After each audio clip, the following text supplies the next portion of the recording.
Hello students, कैसे हो। मैं रमेश लंगोरिया, व्याख्याता भूगोल केकेसी महाविद्यालय परिवार की तरफ से आपका स्वागत करता हूं।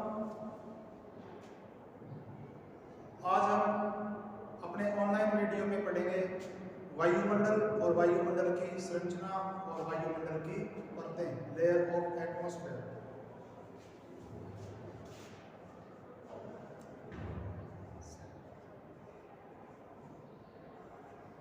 तो सबसे पहले हम बात करेंगे वायुमंडल के कि वायुमंडल होता क्या है।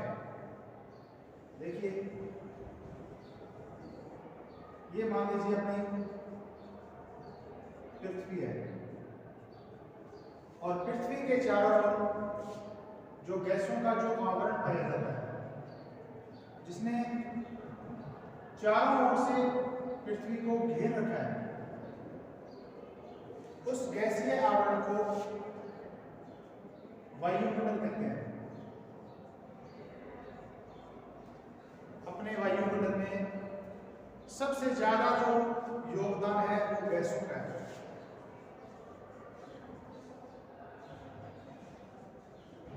जिसमें दो प्रमुख गैसें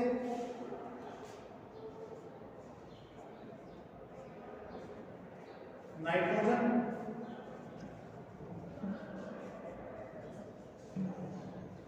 जो वायुमंडल में लगभग 78.8% पाई जाती है, और दूसरी सर्वाधिक सांद्रता वाली जो गैस है ऑक्सीजन।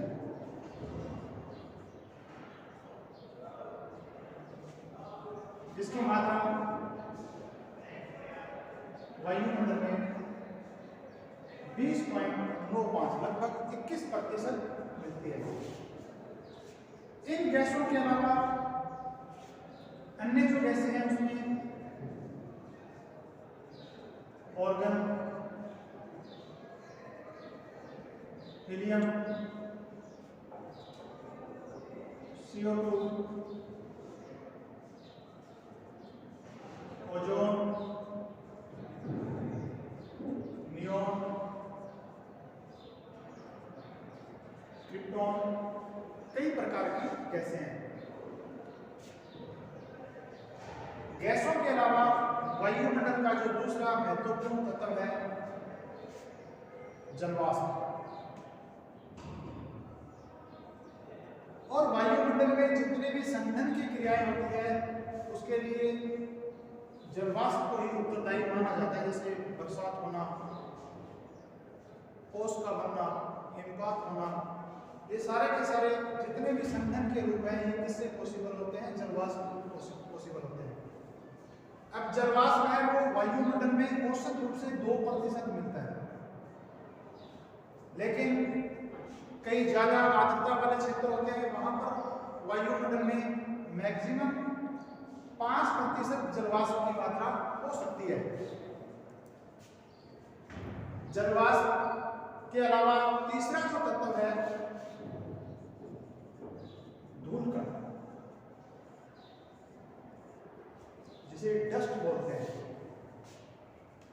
ये धूलकण सबसे ज्यादा जो जहां पर शुष्क वातावरण होता है उस पर धूलकण है वो कम मिलते हैं, जबकि जो आर्द्र पॉल्यूशन वाले जो क्षेत्र होते हैं उसमें धूलकण है वो सबसे ज्यादा मिलते हैं। अब धूलकणों का रोल होता क्या है वायुमंडल में कि इनमें आर्द्रता ग्रहण करने का एक विशेष गुण होता है, इसलिए इनको आर्द्रता ग्राही तत्व कहा जाता है। धूलकण के चारों ओर जलवाष्प है वो, जलवाष्प के जो कण होते हैं वो चिपक जाते हैं, जिनसे बादल बनते हैं, क्लाउड्स। और बादल बनने के बाद में इनका संघनन होने से वर्षा होती है। उसके अलावा अपने जो आकाश का जो रंग है वो नीला दिखाई देता है, क्योंकि धूलकणों से जो सौर विकिरण है वो उसका प्रकीर्णन होता है। जिसके कारण दिन के समय आकाश का रंग नीला दिखाई देता है। उसके अलावा शाम के टाइम, जिसको हम सांझ बोलते हैं, गोधूली बेला, उस दौरान सूर्यास्त, जहाँ जिस जगह सूर्यास्त दिखाई देता है वहां पर आकाश का रंग लाल दिखाई देता है। वैसे ही सूर्योदय जो होता है, सनराइज, उस टाइम जो आकाश का जो रंग लाल दिखाई देता है वो इन धूलकणों से दिखाई देता है। तो दोस्तों, ये तो बात होगी अपने वायुमंडल की। वायुमंडल है क्या, इसमें कौन कौन से तत्वों का योगदान है। आज हम बात करेंगे वायुमंडल की परतों का, कि वायुमंडल की कौन कौन सी परत है, कहाँ कहाँ पाई जाती है, कितने कितने किलोमीटर एरिया में ये फैली हुई है।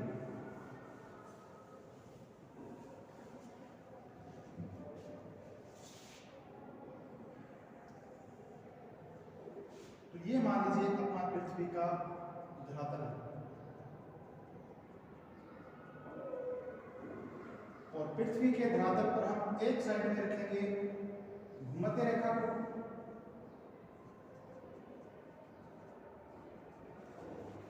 और दूसरी साइड रखेंगे किसी भी एक ध्रुवीय क्षेत्र को।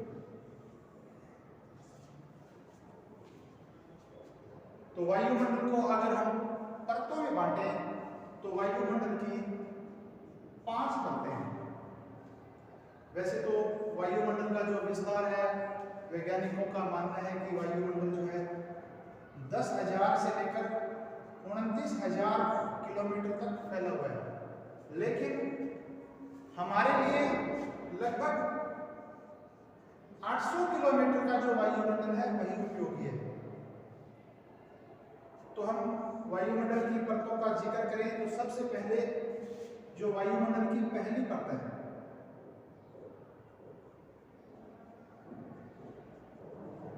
जिसे हम क्षोभ मंडल बोलते हैं,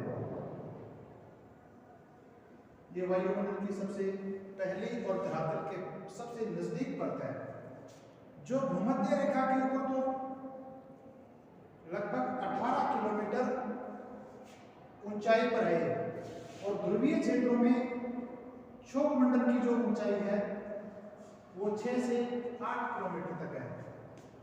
इसलिए क्षोभ मंडल की औसत ऊंचाई 13 मानी जाती है। अब भूमध्य रेखा के ऊपर क्षोभ मंडल ज्यादा ऊंचाई में क्यों है, उसका कारण ये है, ये मान लीजिए अपनी पृथ्वी है और ये इसका बीच वाला पार्ट भूमध्य रेखा, यहाँ पर वायुमंडल भूमध्य रेखा के ऊपर समन्वय धाराएं बनती है, वायु गर्म होती है, वो ऊपर की ओर उठती है, इसलिए क्षोभ मंडल है वो भूमध्य रेखा के ऊपर मोटाई में है, जबकि ध्रुवीय क्षेत्र ठंडे हैं और यहाँ पर वायु नीचे की ओर बैठती है। तो क्षोभ मंडल है उसकी मोटाई है ध्रुवीय क्षेत्रों में 6 से 8 किलोमीटर तक है। क्षोभ मंडल जिसे हम ट्रोपोस्फीयर बोलते हैं,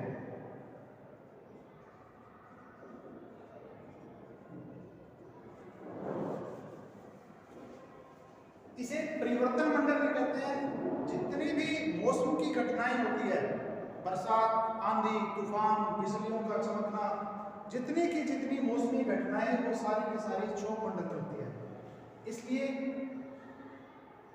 इसे मौसम परिवर्तनों की छत, जिसे क्षोभ सीमा को कहते हैं, वो क्षोभ मंडल के ऊपरी भाग में लगभग 1.5 किलोमीटर की मोटाई में है, जिसे हम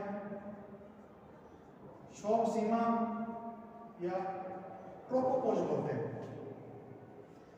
क्षोभ मंडल की एक विशेषता है कि इसमें हम धरातल से ऊंचाई की ओर जाते हैं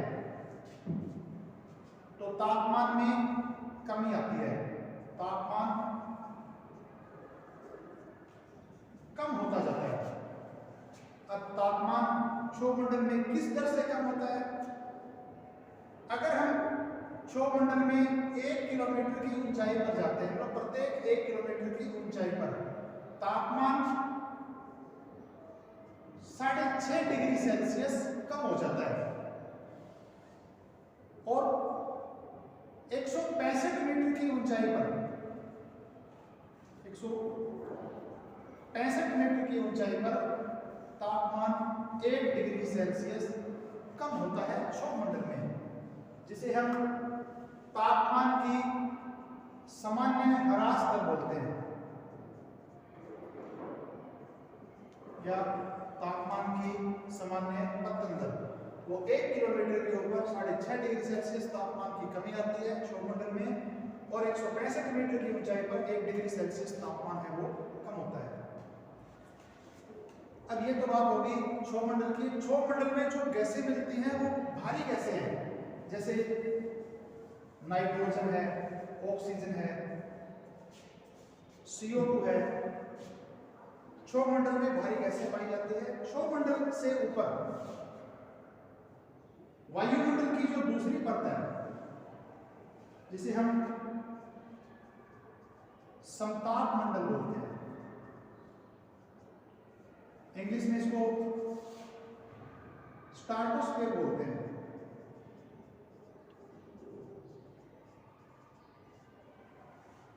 समताप मंडल। अब इसे समताप मंडल क्यों कहते हैं?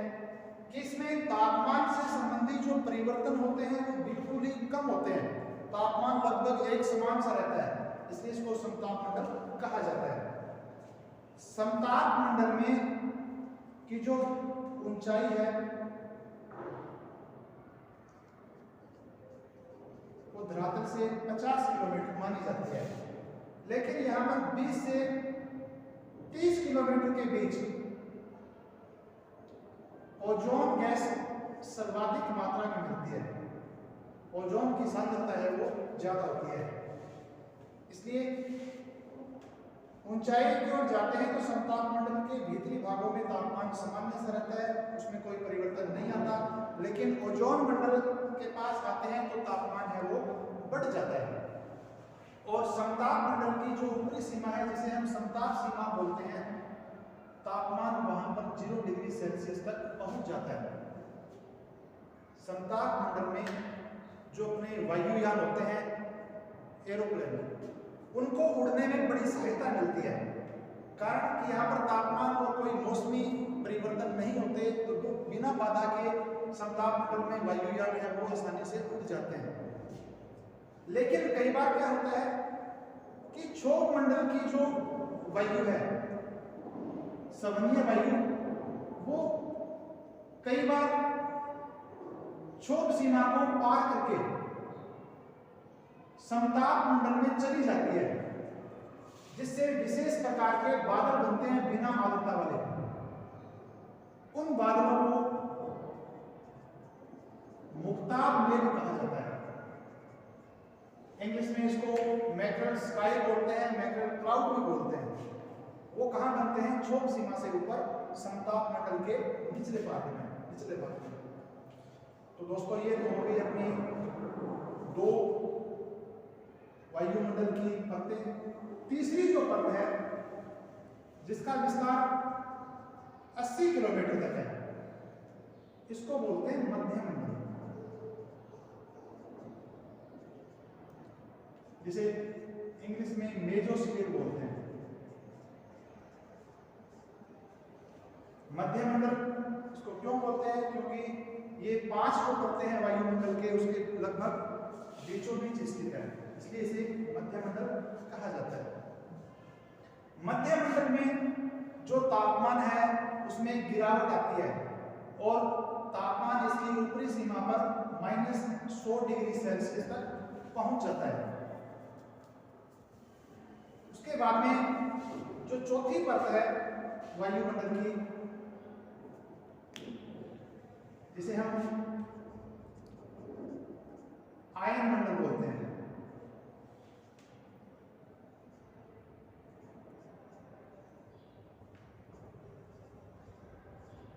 इंग्लिश में इसको आयनोस्फीयर बोलते हैं,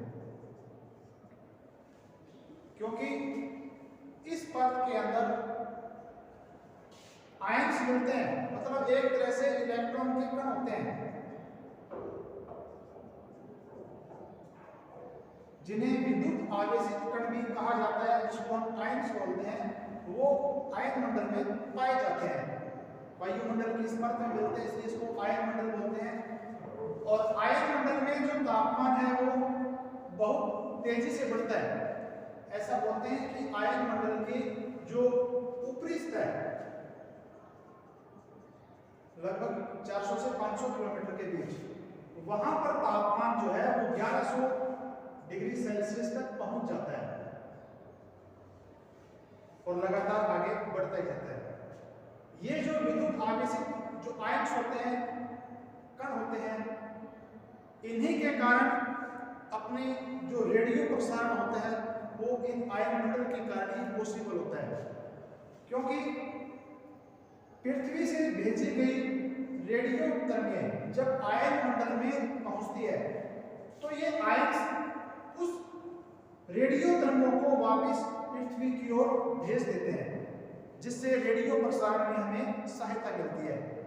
अब आयन मंडल के अंदर तापमान बढ़ता जाता है और ये 1100 डिग्री सेल्सियस तक पहुंच जाता है, इसलिए आयन मंडल को ताप मंडल भी कहा जाता है।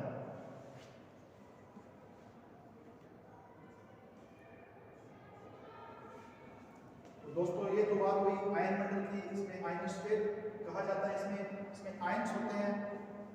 कई बार जो ध्रुवीय क्षेत्रों में एक विशेष प्रकार का प्रकाश होता है, एक लाइट होती है ध्रुवीय क्षेत्रों में, जिसे हम एरोरा बोलते हैं, जिसे हिंदी के अंदर ध्रुवीय ज्योति भी कहा जाता है। और ये ध्रुवीय ज्योति जो ध्रुवीय क्षेत्र है उसमें दिखाई देती है। ये एक आयन्स के कारण ही इनका ये प्रकाश होता है, लाइट होती है, जिसे हम एरोरा या ध्रुवीय ज्योति कहते हैं। तो ये बात हो गई अपनी आयन मंडल की, जो अपने वायुमंडल की चौथी महत्वपूर्ण परत है। इसके बाद में आगे का जो वायुमंडल है, जिसे हम बहिर्मंडल बोलते हैं, इस बहिर्मंडल के बारे में अभी तक अपने वैज्ञानिकों को कोई ज्यादा जानकारी प्राप्त नहीं हुई है। इसे इंग्लिश में एक्सोस्फीयर कहा जाता है।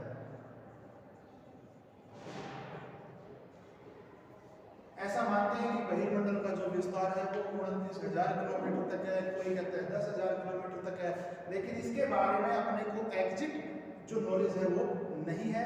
ये वायुमंडल की सबसे आखिरी परत मानी जाती है और ऐसा कहा जाता है कि इस परत में भी तापमान क्या है, बढ़ता जाता है।